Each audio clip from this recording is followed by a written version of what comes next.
সর্বশক্তি দিয়ে সরকার আটকাবে পুকুর ভরাট, সর্বশক্তি দিয়ে আটকাবে।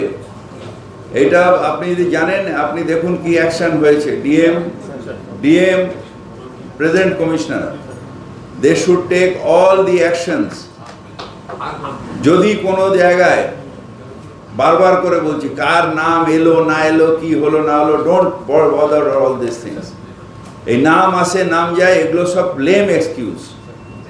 প্রশাসনের কাজ ইলিগাল যে কোনো জিনিস হয়েছে সেটাকে আটকাবে। আর একটা আপনাকে এই বিষয়ে ইনফর্ম করে রাখি যে শিবপুর থানায় ওরা বারবার অভিযোগ জানিয়ে শিবপুর থানার পক্ষ থেকে বলা হয়েছে প্রমোটারের কাছে সমস্ত কাগজপত্র আছে, প্রমোটার ঠিক করছে। প্রমোটার যদি ঠিক করে তাহলে সেটার লাইসেন্স দেবে হাওড়া কর্পোরেশন। ওটা তো হাওড়া কর্পোরেশন অঞ্চল। আপনি ইমিডিয়েট ওটাকে দেখুন, দরকার হলে হাইয়েস্ট লেভেল আমরা ইউডি থেকে ইন্টারভেন করব। আপনাকেও